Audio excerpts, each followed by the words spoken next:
Oh boy.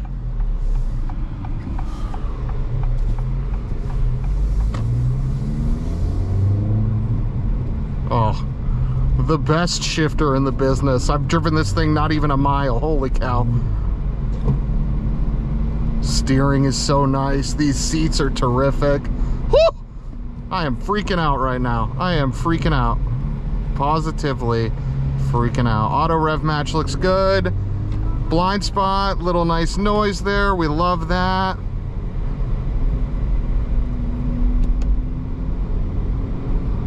Good visibility. Yeah, this shifter is just so dang good. If you guys have driven any Honda product, you already know that. I don't need to tell you, but I'm going to again just because that's how good it is. You know, I part of me was like, is this gonna be worth the price of admission over the Kona N? I know what you guys are saying. You're like, T, how the frick could you compare a Hyundai Kona N to this Integra Type S? Well, I mean, it's pretty easy to, considering the Integra starts in the 30s, right? So like, does it warrant this price tag? I will say, like, we've been driving it again, like just a little bit, but it already feels a lot more premium. Already feels a lot more premium. Let's get onto the highway here. Get it up to speed. Woo-hoo-hoo-hoo. I am genuinely excited. It was very interesting when we picked it up from the dealer. Right next to it was a CU2 TSX. Now, CU2 is the chassis code for the TSX, and that was actually the friends. That's how I got into the car community, was through the CU2 TSX. So it was very eerie to sort of see my Integra Type S next to a CU2 TSX. It actually made me a little bit emotional because it was like, that was the car that I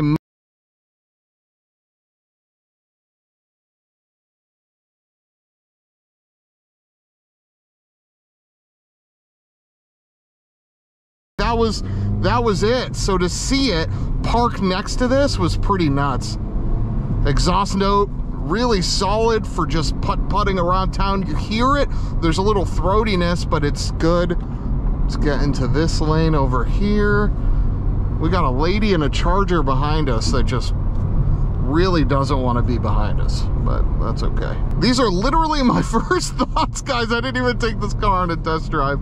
Oh man, this is so good. Holy cow. And I love this color, this gold, this tiger eye. I think it's the best color for this car. It most certainly is the best color for this car. In this video, we are going to be doing a walk around and truly first impressions of the newest car to grace the Moneyshift channel. This is a 2023 Acura Integra Type S in Tiger Eye Metallic. Now, when I saw this color on other Acura models, I was a fan of the shade, but not on the vehicle. For whatever reason, the TLX and the MDX, with their bigger overall just size, kind of wash out this gold, and it just starts to look a little bit funky. I prefer those cars in the blue or in the gray, but in the proportions of the Integra, the Tiger Eye Metallic just looks absolutely insane. You see all the muscular lines on the hood, the bumper, the fender flares, all of the lines show,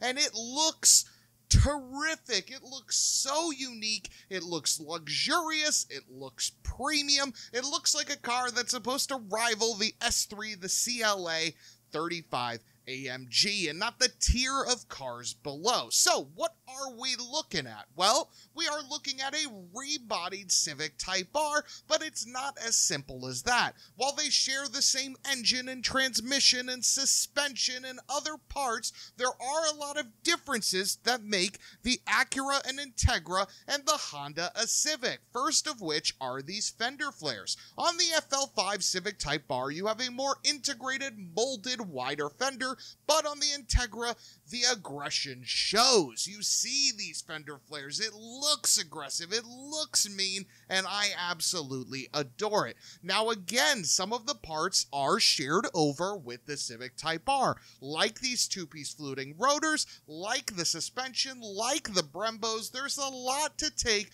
from the Civic Type R, but for good reason. The Civic Type R is a great machine. Now, the Integra Type S has been tuned for a more compliant ride, and that was evident very early. Now, I haven't gotten a chance to get behind the wheel of an FL5 Civic Type R, but I did own an FK8, and this car most certainly rides softer than that car did. In the back, the fender flare piece on the rear door is a tack-on. We're not getting an all-new door, which is a little bit of a drag, but it is what it is. But again, look at the rear three-quarter view of this car. The wide stance, the diffuser, the triple pipe, the stock not carbon accessory wing, it all just looks amazing. And again, it's an Integra, which you can tell by the stamp in the rear bumper and the front bumper. In the rear, we also have these LEDs, which look terrific, and this is what the OEM spoiler looks like. In a lot of the first drive reviews, you see the carbon fiber accessory, but I think the stock one looks terrific. It's gloss black, though, no carbon fiber, and that is a common theme on the exterior of this car. You get gloss black everywhere. And I think this is going to scratch very, very easily. So there is a chance we wrap this in carbon fiber in the future, but we'll see. For now, while it's clean, it does look terrific. But let's get inside where we can really see where the changes come in for this Acura compared to that Honda Civic. First of which is this ELS Studio audio. You got tons of speakers in here for a very bassy sound system. Interestingly enough, only the front two windows are automatic, the rear two aren't, which is weird for a $50,000 car, but there are some of those quirks as we go along. Overall, though, this door panel, I am very impressed with the material. While you get scratchy plastics on the bottom, that's exactly where you want them. These seats are fantastic. Compared to the Civic Type R, they offer less bolstering, but they do offer lumbar support. This car is more comfortable than a Civic Type R on long trips. And you have plenty of adjustability with these seats so that you can be sure that you are getting your seat exactly where you want it. These Type S door sills do look great. You can get illuminated ones if you'd like. 265/3019 square stance is insane for a front-wheel drive car. As we hop inside, we are greeted with a tremendously cool startup animation. I love both the startup and the ignition off sequence. Some really cool things from Acura there. We hit the start button and the car roars to life, and we are instantly greeted with a digital dash. First, let's take a look at the steering wheel on the Integra Type S. Now, if you compare this to other cars in its class, it does have a similar layout. Volume on the left, cruise control on the right. Now, you have a scroll wheel on each side, which controls the left and the right side of the screen. It's very snappy, very quick, and super vibrant. I wish, however, the volume was a scroll wheel and not this little clicker that you have there instead. But that said, the material is great. Up top, the thickness feels just right. This isn't BMW M levels of thick. On the left side, you only have the traction control button. You do not have another thing there. It's a dead button. I'll be interested to see what that is when we compare this to the Integra A-Spec. You have your lights on the left, your wipers on the right. These are large, meaty switchgear. I actually really like it. It does feel super premium. As we look at the infotainment, we are greeted with something that is in fact shared with the Civic. That said, it is a snappy and vibrant unit that works really well and has a volume knob. Wireless and wired Apple CarPlay and Android Auto is in fact available.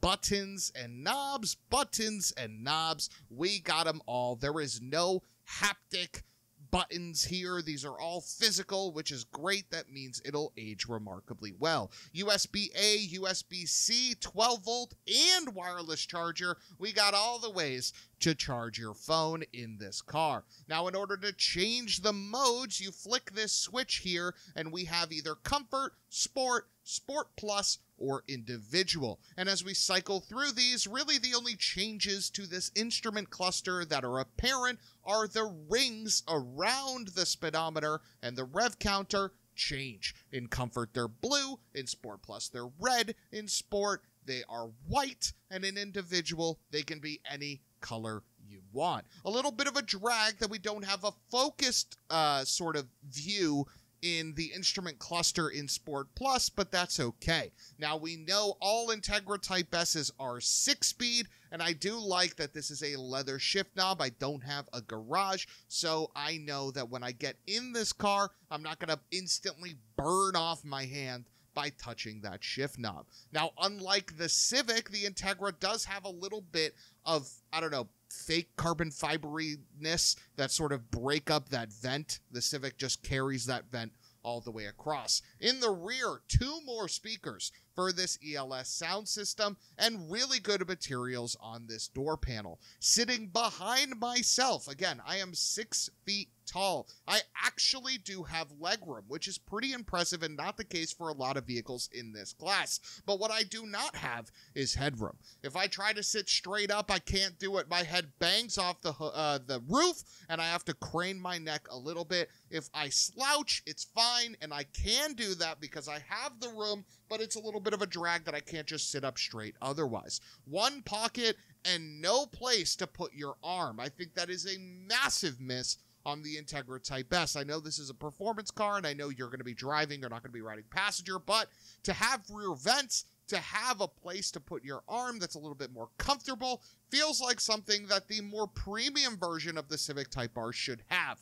It feels like a big miss that it does not. Now, because this is the Integra, we get a hatch back, which is tremendous. The opening is large. The floor, though, is very deep. So you're actually reaching down and in to this trunk. So you got a lot of space back here and a massive speaker and 2 more on the top, which is great. Again, this ELS system has tons of bass, but enough about the car, enough about the initial walk around. Let's get you behind the wheel and let's hit some back roads.